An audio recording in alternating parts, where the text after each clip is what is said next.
welcome to In Other News. I'm Jeff Brady. Today we're going to go right into an interview with John Hutchison, Canadian inventor and experimental scientist. John has been working with field effects for more than 3 decades. The effects from these experiments are the result of interference zones. That is, the result of interfering several beams or fields of varying frequencies of electromagnetic energy in a target zone. Remember when Dr. Wood described how her student who worked in audio design said that if you locate speakers a certain way, you may end up with dead zones where the sound is canceled, or other zones where glass and china could be damaged? Well, Dr. Wood references this concept as the Hutchison effect. It is in fact a collection of phenomena that John Hutchison discovered in 1979 when he was making attempts to study the longitudinal waves of Nikola Tesla, as well as the work of others, such as Thomas Townsend Brown. Dr. Wood uses the Hutchison effect in her book, Where Did the Towers Go? Evidence of Directed Free Energy Technology on 9/11, to show what types of known extraordinary effects can result from electromagnetic interference. The Hutchison effect has similarities to other known technologies. We talk with John today about his work with using frequency generators to help clean up the Gulf of Mexico, and his work helping to remove airborne radiation fallout from the Fukushima disaster. John Hutchison, welcome to the show. Real pleasure to be on your show today. Well, some listeners may not know who you are and the work that you've done. Can you just bring listeners up to date with the work that you're doing right now and how you got involved? Well, I replicated the work of Nikola Tesla and others a long time ago, back in the 70s, and then it was caught by some scientists who came to visit me and then promoted it to the government of the United States. And what I'm doing is levitation at a distance, as well as transmutation of common metals to impossible alloys. So I was one of the first ones on the Star Wars program, where we gave demonstrations to Colonel John Alexander and Los Alamos National Labs, then on to the Canadian government, McDonnell Douglas and many others, and I brought it to main media by a demonstration on Canadian television. So, no degrees, just an interest in engineering and building old machines and that kind of thing, really. Fantastic. And you grew up in Canada? Oh, yeah. Born in Canada, Vancouver.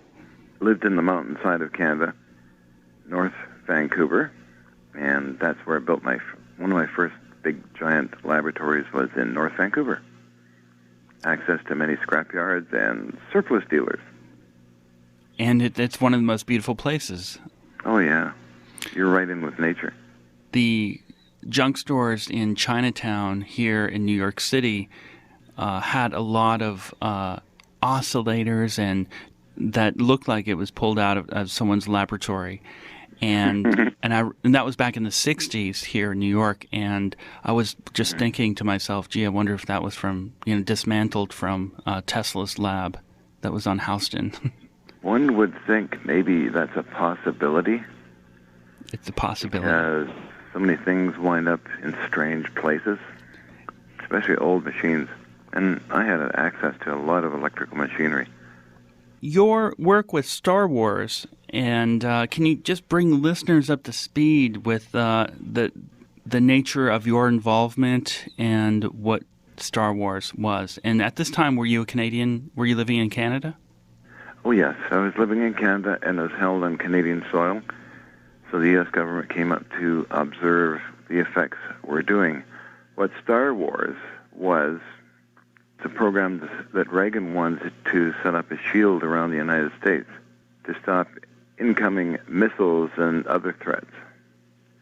And it did progress for a number of years at Lawrence Livermore, Los Alamos, and many other national laboratories, where they had like a trillion-watt laser and other unique and wonderful things, even antimatter experiments.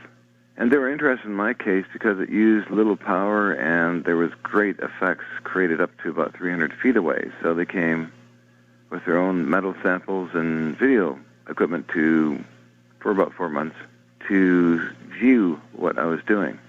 They did capture a lot of stuff, and course, both governments, I can't seem to get the videos from them, but nevertheless, we had some very interesting effects happen. And I was told that the Soviet Union was doing something similar, and that that was important that they would understand what I'm doing for defense. And the agency at the time for the U.S. Pentagon was INSCOM, INSCOM. Bert Stubbledean was head of that agency, and my business partners went to Washington, D.C., had a meeting with the generals there, and one general wanted to go and tell the president right away about it. The other general said, no, let's just go investigate this, make sure that's for real. So they came in and investigated and wrote it up, and it sort of vanished into classified. The material and work that you're doing now, and you can reproduce it, is considered classified information? At the time, these visits were classified in a matter of national security, but now it's not. I can't still get the tapes, but I can talk about it, and I also do TV shows and invite Colonel Alexander on with me, talking about it on TLC and Discovery Channel. I'm doing other things right now after many years of demonstrations and levitations for TV shows, scientists and that. Was working in the Gulf of Mexico, eliminating the oil corrective problem. And right now I'm doing a subtle reduction of radiation through machines in Minnesota. We'll definitely get into that. It's absolutely fascinating area that, and the way you've used your technology and breakthroughs for the greater good, in essence. But can you just go back a bit and explain the science to listeners a little bit about the creating a static field and then the interference zones from the static fields? And maybe is this a connection to what George Pigott was doing or other scientists? I would say that, going into it is going into like producing certain RF radio waves, frequencies, and high electrostatics, creating standing columnar waves that are projected out at a great distance. It takes a lot of tuning, a lot of engineering to create these effects, and the effects are incredibly strong compared to the power input. They can take a 3-inch steel bar and turn it into a knot, basically through the jellification of the metal. And I'm only working with 110 volts, maybe 50 amperes, household current doing this stuff. And it's been well documented by many different people. These effects seem to, I feel, tap into 0-point energy. And I can relate some of the articles that were accepted by the U.S. Army Intelligence and Security Command was a report written by René Louis Vallée of France, the father of the neutron bomb, who did write up a report on what I was doing and the energy potential. It's about a 4-page document, and I do have that, I believe, on the internet somewhere. Has anyone been able to reproduce what you've done? I think the closest people to understanding what I'm doing is probably Ken Shoulders and Dr. Elizabeth Ann Rauscher, who seem to have a grasp on what I'm doing.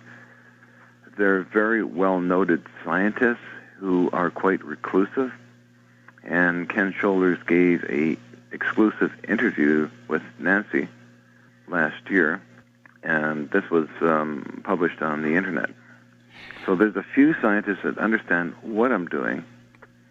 As far as replication of it, it's a high probability in the black ops world. A friend of mine, Boyd Bushman of Lockheed Martin, brought it to a journalist's attention, Nick Cook of Jane's Defense Weekly. Right. That they were working on it, and we will make it fly. That's what their statements were. And there's a lot of other spooky stuff that people seem to know what I'm doing, but are kind of guarded because they don't want to lose their jobs. And it's been brought up in main media a number of times. Certain people go out on their limb to explain what I'm doing, but they are very cautious about it. I just want to explain a little bit further for listeners. You're using very low input, household level, consumer level input to levitate metal tools, even to have water rise up. How heavy was that steel ball? Oh, the famous steel ball. That had to have been anywhere from 70 to 80 pounds. I didn't weigh it, but different TV shows show it off and give it different weights, so it's around 80 pounds. And you're in a separate room. That's in a particular chamber, right, where the interference zone is? It was kind of in a storage area, and I was kind of crunched against the wall filming it. And I was scared, like, what if this thing just takes off or whatever? See, that's very interesting. Dr. Judy Wood mentioned that possibility where some kind of loop will be created and it will spin out of control, something like that. Yeah. Actually, what happened in 2007 in New Westminster, British Columbia, was kind of like that. It affected many square miles of the city where the mayor got upset, who was a supporter of my work. But this really caused a lot of problems and was brought to attention of Ken Shoulders as well. But it affected many square miles of the city where people felt an instant kind of dizziness. So you're really affecting the fabric of space and time? One could say that. I mean, it brought in the fire marshal and orders to take all the equipment out and that the area is not zoned for this kind of stuff. Remember Dr. Wood describing how the debris and surrounding area, ground zero here in New York City, continued to deteriorate. Mm-hmm. Is that what you were also concerned about? In metals? Even after you shut everything down, the process still continued to deteriorate in the metals and surrounding area. I had certain metals that were analyzed by the Max Planck Institute that kept on aging and falling apart, turning into rust. Have you figured that part out yet? Oh, I think Ken Shoulders has, and other scientists, because the entire atomic structure is re-altered, and it's probably exotic vacuum objects that are at play disintegrating all this stuff. There was a paper presented to MIT University by Ken Shoulders on my work in about 2005, where he goes into details on this kind of stuff. Really well done presentation. Of course, a lot of people are thinking, this technology exists. Why aren't we scaling this up or into an area where everyone's got like a little box next to their house and they just flip a switch and there's free energy, drawing energy from the ambient, processing it into above unity, and everyone's happy? Can you describe why that hasn't happened and the involvement of the Black Ops in conjunction? Oh, my goodness. Well, yes. I mean, this technology has been around for a long, long time. I've demonstrated in Japan these free energy machines, portable small ones. I built them, demonstrated them to many people, gave the machines away as gifts, got funding for building the machines. We were going to do a reality TV show on actually building a self-powering house, but I'm scratching my head. Well, gee, is everybody not interested in this, but only a few people? Mm-hmm. Even Dr. Franklin E. Mead's zero-point energy collector, which was a groundbreaking event, accepted by the U.S. Patent Office in 1996, has great promise as a whole new energy source, but nothing going on with it. It's just, I find it very strange. So what I did was outsource it onto the internet and to kids and to actress friends and actor friends, and they're building these things and publishing the results all over the internet on YouTube. John, can you describe a little more in detail exactly what these power cells are? How do they work? How did you build them? What do they look like? How much power do they offer? Oh, they're the little power cells are built out of common minerals and are charged with electricity. And what they do is they collect background radiation on the very high end of the electromagnetic spectrum, and it's called zero-point energy or the Casimir effect. And this energy potential, estimated by Richard P. Feynman and other Nobel Prize scientists, give the equivalent of a cubic foot of the material could power the Earth's energy needs for 100 years. So what the little power cells do is just only capture basically a drop out of the ocean of this energy, converts it into usable power. So the power cells will light a LED, and if you put them in series and parallel like batteries, then of course you get more power. So this is going on now on YouTube because I just simply outsourced it to the world basically, and I will be working on one that will power a cell phone the size of a brick, but an actress friend of mine will use it to demonstrate it in Hollywood to other entertainers who will then broadcast it out more. But there is some kind of a blockage of this stuff. Now, I know that Black Ops has all this stuff, and I was informed by phone calls that they have it, and I have diagrams of some of them as well. But why it's not in the public domain, I don't know. Maybe because big oil just don't want it out there. We talked about this earlier. It's not only a neutral stance, but moved into the negative where they're stunting any movement and really they're killing people who figure things out. Did that ever bother you? Because we talked about Eugene Malov and others who have been strangely murdered. Is that something to be concerned about, or are these coincidences? There could be coincidences. I never have any problems myself. I mean, I would carry these free energy machines across the border. U.S. Customs would have a great time looking at them. I brought them into Japan, same as the customs over there. It's been broadcast on main media lots of times. I never had any problems. I just had a lot of positive feedback. And you've actually had positive feedback from the military, various branches. Oh, yeah. NASA wanted to work with me, Kennedy Space Center people, a couple of years ago, and as well as the U.S. Pentagon wanted to set up a lab for me and for me to go to work again. I won't mention names because I don't want to get anybody in trouble, but but I have their emails and I keep in contact with them. But no, I would like to be kind of free, and doing television shows can pay amazing amounts of money. I can make $20,000 in one day if I'm doing a show. It goes to my producer who sells video footage.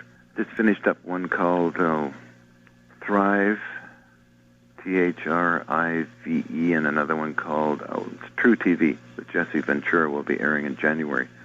I can't wait to see that one. Oh, yeah. Thrive bought some footage from Griffin Film Productions, so Peter owes me some money there. So he sells my footage at $75 per second. Yeah, no kidding. NBC bought up like thousands of dollars. Japanese TV bought up $20,000 in footage one day. So that, to me, is fun instead of working in some lab kind of thing, really. Plus, I have other interests besides electronics and old engineering. I like doing machine tool work and gunsmithing and that kind of stuff, plus having adventures. You bet. And your adventures, this other work to help clean the environment as in the wake of these horrifying disasters. And can we talk about the system that you designed to help clean the core exit out of the Gulf of Mexico? It was based on frequency. Anyone really not familiar with this technology would look at it and go, "You're out of your mind. What are you doing?" Oh, that's what I thought too. But no, Nancy is a gifted lady, and she rescued me from Vancouver. That's your wife? Mm-hmm. Okay. We set off to the Gulf in a pickup truck and a trailer that she borrowed from friends with this equipment in it, and we set up down in Louisiana. I was very skeptical, that she's taken measurements. We did experiments in Vancouver first before we did leave. That was confirmed by other scientists. So I went down there and started doing these tests and experiments, and the samples were before and after tests done, and it showed an amazing reduction in oil pollution. So we tried it again, and same thing over and over again. So I thought, okay, I must be tying into something, and we had a lot of support from different scientists as well. While you were down there in the Gulf? Mm-hmm. And also the military, if I'm not mistaken. Yes, a good friend at CNAV came down with very interesting what we're doing, and gave us some good reports and information on ELF radio waves, DNA and healing with ELF radio waves, that kind of thing. So we had some media support as well. Walter, who was filming everything, local news was down there several times. Some actors, friends of mine, and other friends came down for support. So all in all, it was quite amazing. Can you describe to listeners what it is that you actually did? What types of frequency that you sent into the water, and what did that do on the atomic or molecular level? Oh, wow. That's going to be a cool one. Nancy developed a set of tones that she transmits by audio. And what I do is I take about 20 different signal generators and RF amplifiers, and I put into them what they call external modulation from the actual wires going to the speakers. And what I do is I transmit this at ultra-low frequency and also at the hydrogen band, which is 1420 kilomegahertz. So we're getting this amazing broadcast of stuff coming out into the ocean, and there was actually people that monitor the weather picked up what they call harp rings or something like that around us. Something they noticed and made contact to us, invited us to come up to St. Louis where they did some testing. The person who saw the harp rings or the concentric rings in that area is a person who goes by the YouTube handle Hutchison, who's really rocketed to popularity by monitoring these anomalies, these radar anomalies, among many other things. And he's also interested in the radiation. But please continue, John. Oh, yeah. So he took a lot of videos of what we're doing. But also we had the local constabulary show up saying, you've got to turn all this stuff down somehow because we're picking it up in houses. And sure enough, there was a YouTube video done on some strange sounds in Florida that had people kind of wondering what it was. And I kind of laughed at it. I thought, wow, really, transverse waves. This is kind of cool. So the police came down to East Point, Florida, requesting we turn this down. And now East Point, Florida is a very isolated area that we were at. Sportsman's Lodge, Bob Allen, our host, and others are broadcasting right off a point. So how could it go into a house?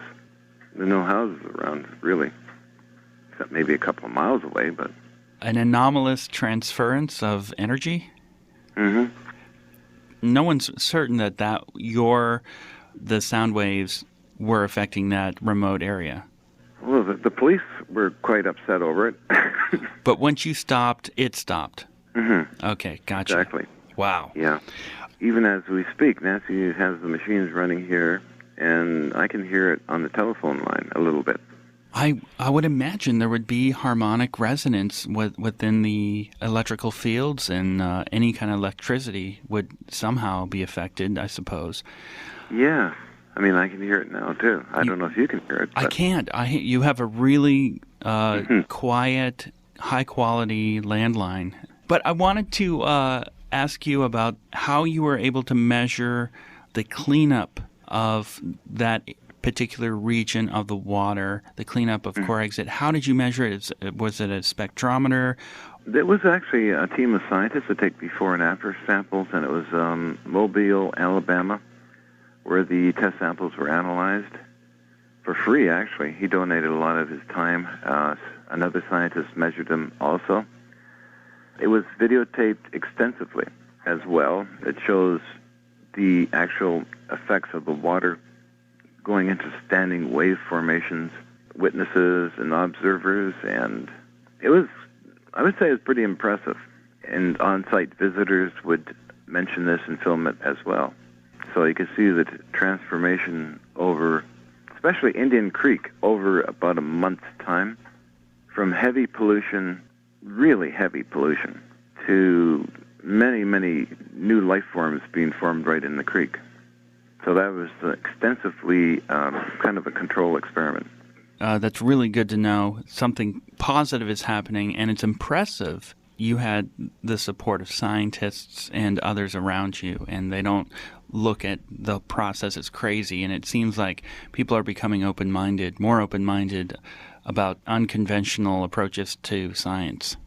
Well, yeah, it was very, very inspiring that way, although Nancy contacted BP's executives, but they said they already evaluated the technology by looking at a YouTube video, and they didn't want to participate, really.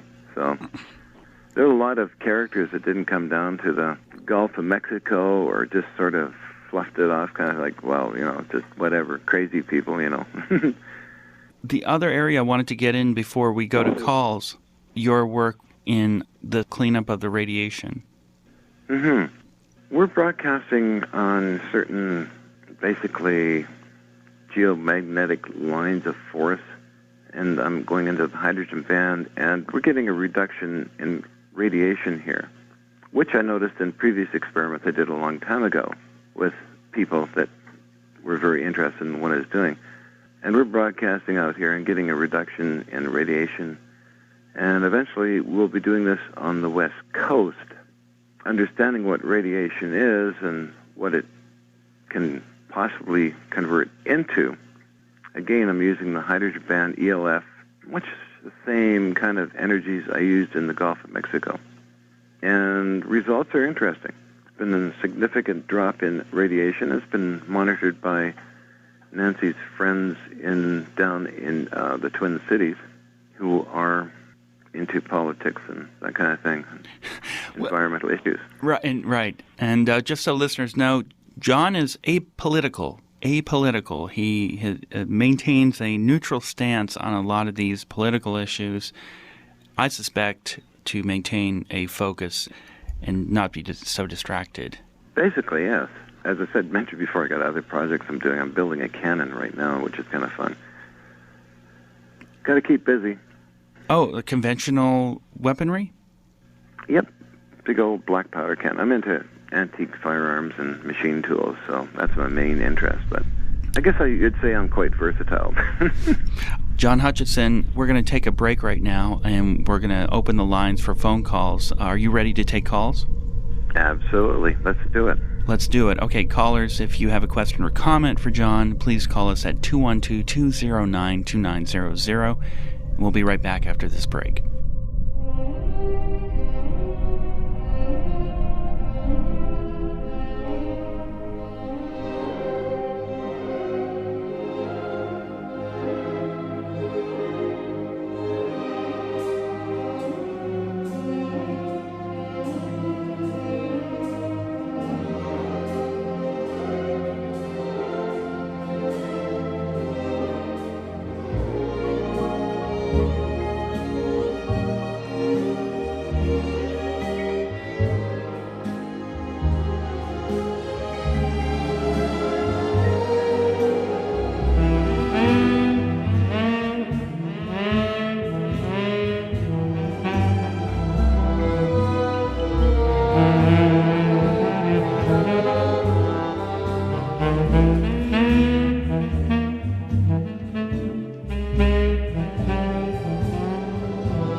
And you're listening to In Other News. I'm Jeff Brady. Our guest is Canadian inventor John Hutchison.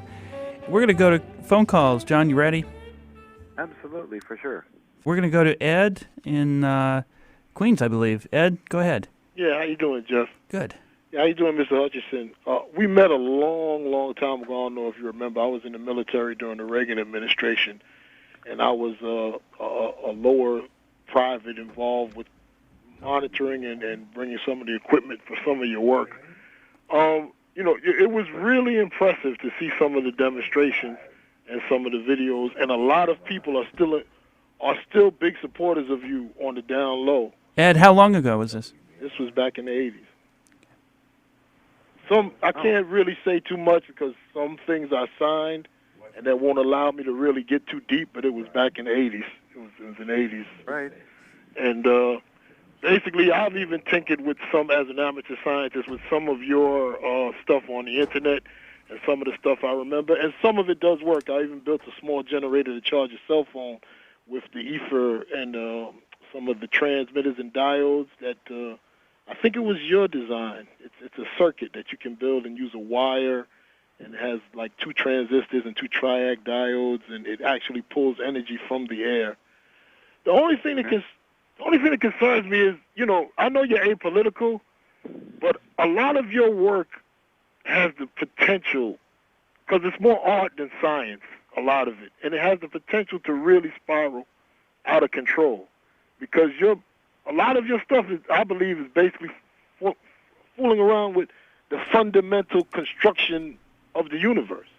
If you even sign on to superstring theory and vibrations and harmonics, some of the stuff you do, man, is really fascinating, but it also has the potential to be really scary. I just wanted to hear your comment on that, and how do you deal with that as far as being a scientist and being an adventurer, but also, the possibility that you could cause a catastrophic event? Well, doing during the experiments a catastrophic event? Yeah. I mean, even in Canada, some of the stuff that you were doing had effects for miles around. That's there right. was levitations in people's houses. There was metal exploding. There were beams that actually melted. That's very true. Yep. Yeah. At New Westminster, British Columbia. Yeah. The mayor, of course, got quite upset over that. Yeah. I mean, can you blame him? Oh, yeah. I mean, there was stuff happening, stuff that no disrespect, but stuff that I don't even think, by some of your expressions, you even expected to happen. You understand what I'm saying? Yep. That did happen. And like you even said, some of your work was more art than science because it was trial and error. And a lot of that machinery that you used at that time was very powerful, and it generated very exotic and strange fields. And when you cross those fields, and even if you sign on to superstring theory, that the whole universe is basically just made of oscillating vibrations of matter, what you're doing could actually punch a hole in the space-time continuum. High probability. It was a concern of the U.S. government scientists way back in 1983. It still is. Okay, gotcha. It still is. Ed, it's really amazing. Thank you for your call. And you were there in the 80s, right, with John. Yep. Appreciate it. Wow. Hey, how you doing, fellas? Go ahead, caller. Yeah, I was just wondering, first of all, I'd just like to congratulate you and your wife for making such a great team. That's amazing. A professional team and a marriage, that's not bad at all. Oh, thank you. And second thing is, so when you went to the Gulf and you did what you did as far as the environment, the conditions of the water is concerned, and radiation, what happens? Because once you clean up, however you clean up, you create a waste product. So where does that waste go? Whether you get rid of it or whatever you do to it, where does it go? It has to go somewhere. Where does it go? I would agree, and I think it might just turn into carbon. We noticed large deposits of carbon laying on the floor of the ocean. Well, not the floor of the ocean. I mean, several feet down, it looked like carbon. Other scientists have other opinions, but that's just what I observed personally. There appear to be carbon particles, which then are basically harmless, like charcoal But again, there's other scientists have written up reports on it and published it, and I believe I took those results and published them on a website called SlideShare. Okay, John. Thank you, caller, for that question. We're going to go to another call. Go ahead, caller. Yes, I was interested also in what this gentleman was saying. what if you know it turns into carbon? You know that's safe, but look at the good you could do. And I also wanted to know, you just mentioned a website, and you didn't spell it out, how we could know what scientists think happens, whether it's carbon or not. And then I had one other question. Mm-hmm. You'll repeat what you said before, SlideCo or something. Oh, sorry. SlideShare. Oh, slide what? SlideShare, www.slideshare.com or .net. Okay, now let me, .net, after you write slide show, right? Share, SlideShare. SlideShare. It allows you to upload scientific reports and PDF files. What I wanted to know is, how connected to Tesla is your work? Did you actually have papers that connected to some of his work that you then continued up there in Canada?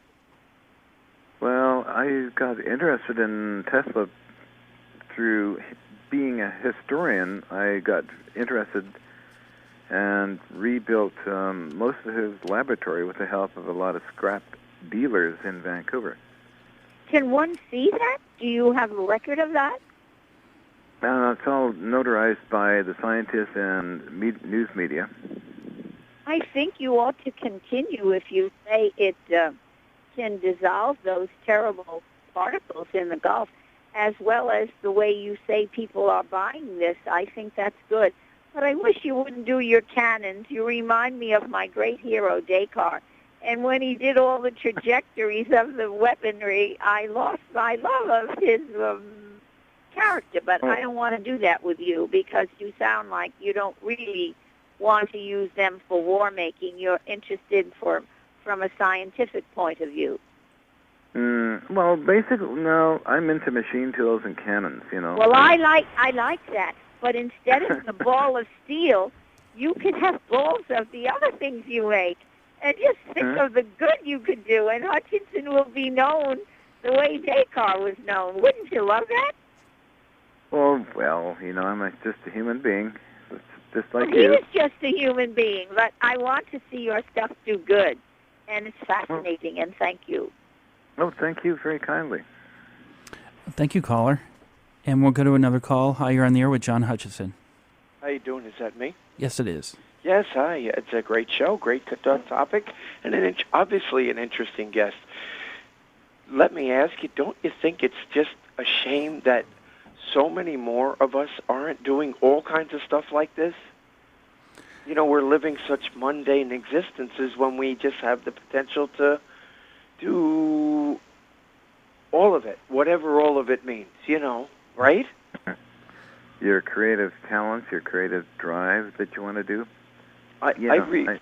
Once I started reinventing the wheel, that's an expression, but I'm not using it as an expression. I did reinvent the wheel, and then I realized there were many different aspects of it to go into, and I keep getting caught up in this new revolution, let's put it that way, over and over, and I think of new aspects of it, new applications, new ways to dole it out as it gets invented, as it reinvents itself. It's almost like its own wheel. And I know that sounds a little prophetic, but well, good. John, what do you think about that? Why do you think there aren't as many people maybe going in the direction that you are? And can I just jump in and insert one more thing? I'm curious to know, do you do anything? Do you think that your work has a substantially better answer for sewage treatment plants? Because when they dump this stuff in our harbors, it just changes everything, and they're not handling what they're supposed to be handling that we're counting on them to handle. Okay, great question. Thank you. Yeah, very good questions, and I think that these technologies can be used to do a lot of waste management control. Great. But people are dumbed down and are kept too busy, They're just trying to survive, and they go to work and they come back home and watch TV. Oh, I was grinding dreamers. I know you know what a dreamer is, a drill reamer. So I was within 2/10 all day, and I know you can appreciate that. Once you get it set up, you just watch it and it's easy. But if it gets away from you, then you got to get back at it. Exactly. Yeah, I also wanted to say, I'm sorry, I'm losing my train a little, but I'm still right here with you. Yes to the way. I'm sorry, it's not fair. I'm losing my train. What else I wanted to mention, and I'm not going to hold you up. So I'll yield. Thank you. I'm a scale model maker, a machinist, tool maker. My name is Brad. I'd like to look at your work. Would I look to SlideShare? Mm-hmm. Is that where I would look for your... Okay, great. My SlideShare on my YouTube channel, John K. Hutchison 1. I have lots of videos uploaded. John K., did you say? Yeah, John K. Hutchison 1. John, that's what I wanted to say. My brother is in touch with someone here on Long Island in New York that has a new, very, very extremely simple invention that he has put together and is proving in the Northport area for sewage treatment, and is absolutely almost cost-free and works like crazy. So let's hope it just goes over. And, I know it's hard because there are powers that be that won't have their things changed and will put a lot of power, energy, money into stopping people like us. Mm-hmm. Agreed. But I'm going to get busy growing wheels and other things. Cool. Okay, I'm done, and I really appreciate your time, and whatever this is you're doing, it really looks interesting. I want to look at it. Thank you. You're very welcome. Have a great evening. You too. Well, there you go. Thank you, caller. If you want to get in touch with John Hutchison through email me at inothernewsradio@yahoo.com, and I'll forward them. John, yes, that is the other element here, and that is using the technology, of course, the sound frequency in the water for sewage, but also it's, I guess, too early to start experimenting with evaporating debris in landfills with some of the interference technology. But, yeah, we shall see what happens. Hopefully people band together and, start working on this together. Hello? Go ahead, caller. Yes. Hello, John. Hello? I've seen you and some of your work in Judy Wood's book, and this is very interesting to me. I read Tesla's life years ago. Man Out of Time, I believe, was the name of the book. And the question I want to ask you is this technology, do you know of any modifications of it, of the directed free energy to use in crowd control? Because I kind of envision that as something the authorities would like to get into. No, they're already into crowd control. It's called non-lethal weapon technology, and it's around for a number of years. My former partner, John Alexander's into non-lethal weapon technology. So, but I would also think that if you could disintegrate steel, you could disintegrate people en masse, which is not a very pleasant idea. No, I only know of emails I used to get from Iraq. People accusing me of somebody using technology to vaporize buses and people. But again, I don't know. I mean. Okay. Well, anyway, I'll try. I'm not online, so I can't follow your website. But her book, Where Did the Towers Go, is very important. My Uncle John was working for Otis Elevator and installed the elevator systems in the two towers, so I'm kind of connected to it. Besides being very interested in where things are really going. Oh, I had friends and fans I lost in the Twin Towers as well. Mm-hmm. Well, I didn't lose any relatives, but like I said, my uncle helped build the elevators at any rate. I won't get into it now because you obviously want to take this somewhere else, but thank you for answering my question. Oh, pleasure, sir. Have a good night. Thank you, caller. Appreciate that. If you have a question or comment for our guest, John Hutchison, please call us at 212-209-2900. And we have another call. Hi, you're on the air, sir. Hi, Mr. Brady. Good evening. So, Hi, great show. I love your show. Great guest. I have a perfect follow-up. Actually, a couple of comments. Quick question. People vaporizing. What do you know about the Philadelphia experiment, and was Tesla involved in that? The second thing is, Mr. Brady and I have talked about this. Is the government controlled by aliens? Is there technology that we're getting from a race of beings that might not maybe have the best interest of the human race? I don't know if you could say that if you work for the government, but this seems almost out of this world. And could Tesla or other people have been actual? And also the Florida thing. What do you think of Edward Leachskan's thing, and how was he able to build the Coral Castle? Okay, that's a lot of material. Let's start from the beginning. Go ahead, John. Okay. Sure thing. Let's see. The first question was again about the Philadelphia. Where people. Actually, I was doing a miniature version of that in 2006. We were going to do a network television show, and our first prime show was the Philadelphia experiment, and I did get results on a small 1 foot long Navy destroyer and a tub of water, which I filmed extensively, and some of it's on the internet, and a lot of it is not yet on the internet, but it was successful, so which led us to go into 13 episodes covering the Philadelphia experiment and then time travel and all kinds of cool stuff that kids would really love it.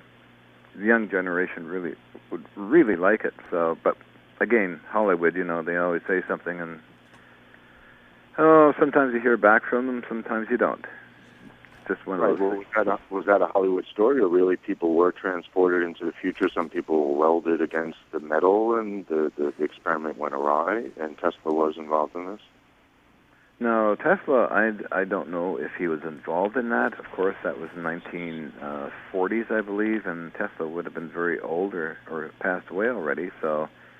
Well, it was in 43, but okay. Yeah, Einstein was apparently involved in it, plus other groups of people. It's still a big mystery. A lot of controversy around it.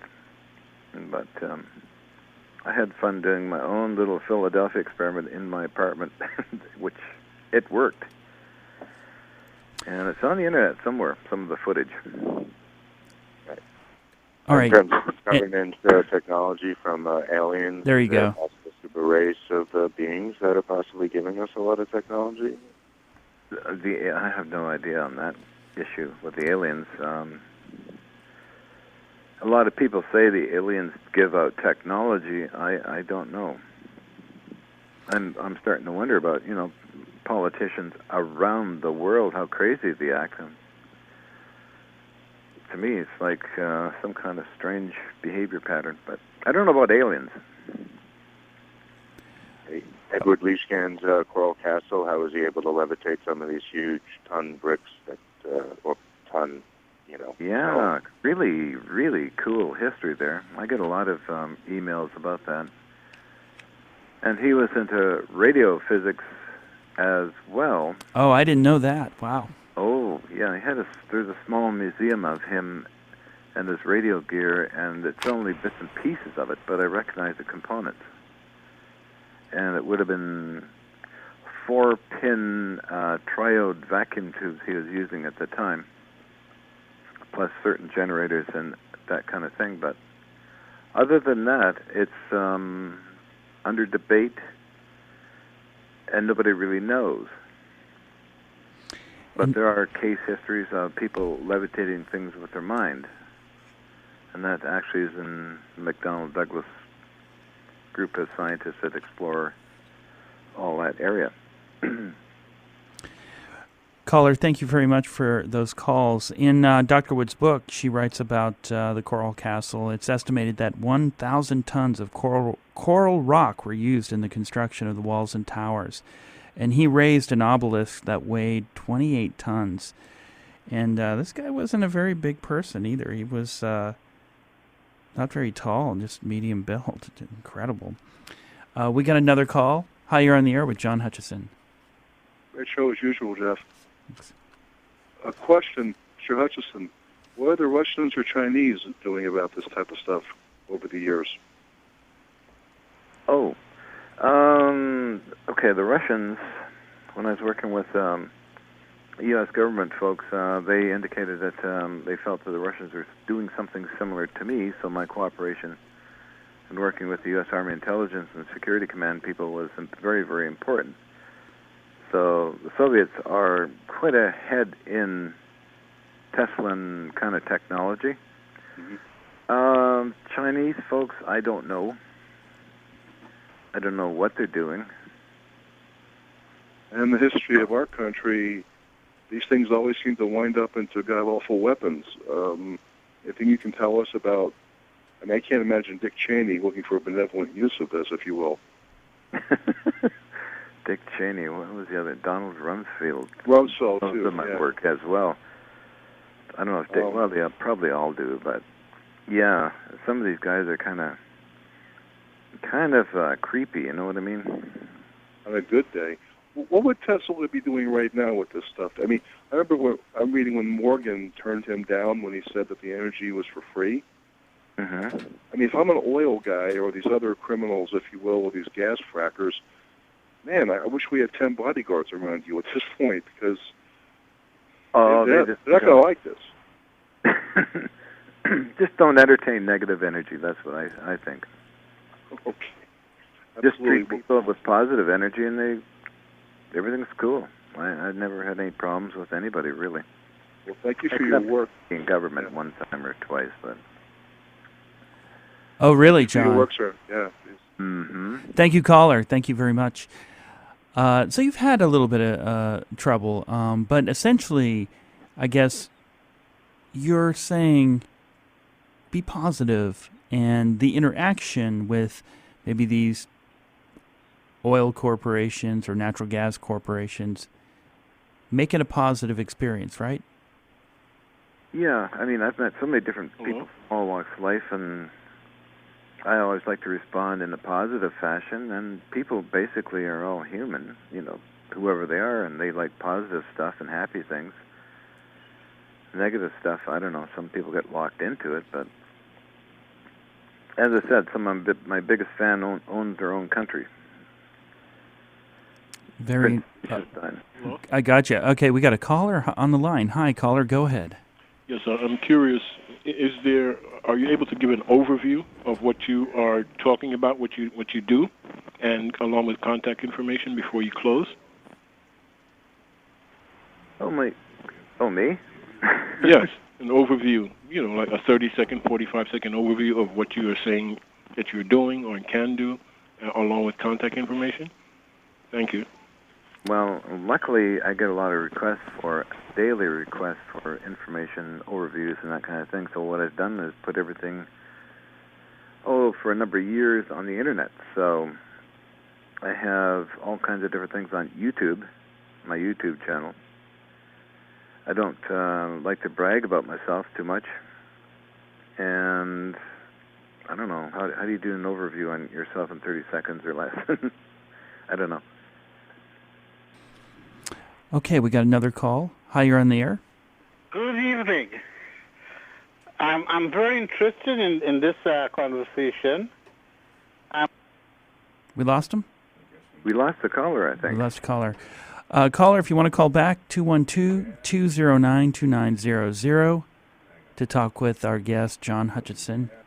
If you have a question or comment and we're off the air, you can email the show at inothernewsradio@yahoo.com, and I'll forward it to John Hutchison.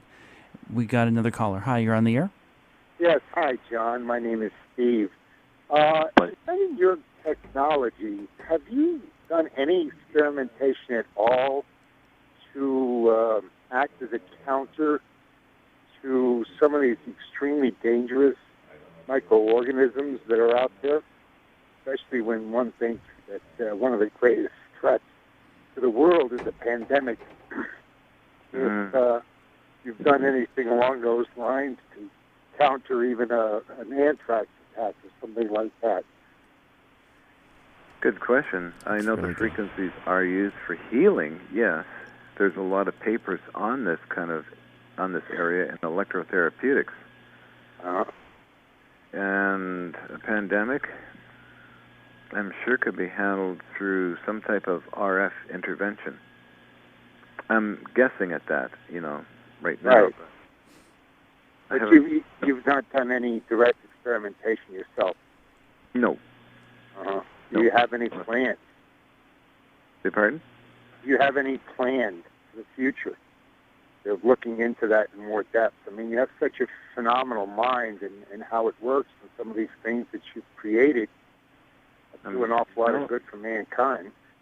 I'm interested in DNA healing, and life extension is another one of my hobbies I've been doing for a very long time. Uh-huh. Inspired by Dirk Pearson and Sandy Shaw. And now I understand that aging is through the process of telomeres shrinking and telomerase. So I'm interested in life extension and good health,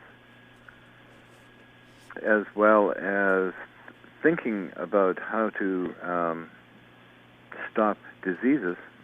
And some of the actual remedies are very simplistic in diet and that kind of thing. But advanced science, it all falls into enzymes and proteins. Right. Well, it certainly seems, I mean, I was pretty blown away by the CDC report that just in our healthcare system alone in the United States, that over 1.2 million people annually contract hospital-acquired infection. And of that number, approximately 140,000 of them succumb to hospital-acquired infection.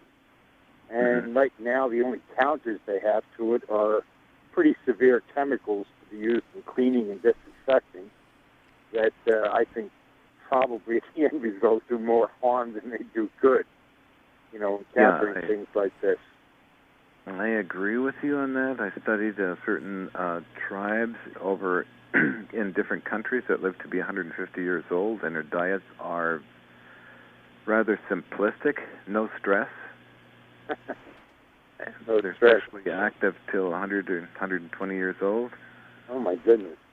Oh, yeah. I've been studying phenomenal. that the last couple of years now. Right.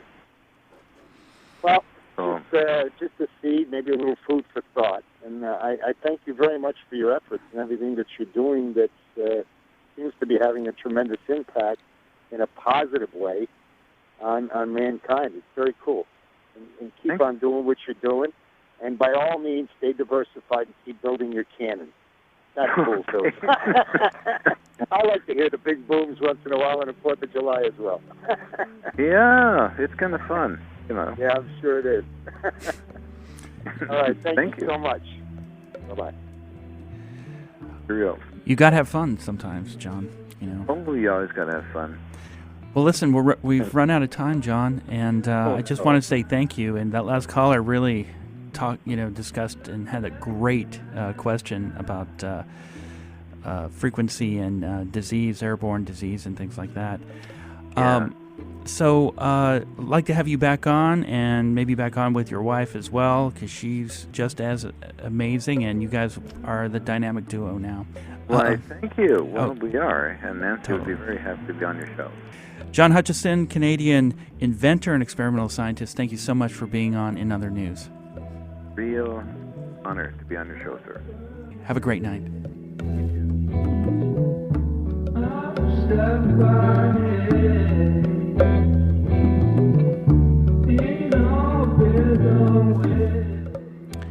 And that does it for us. We'll be back next week, Monday, 10 p.m.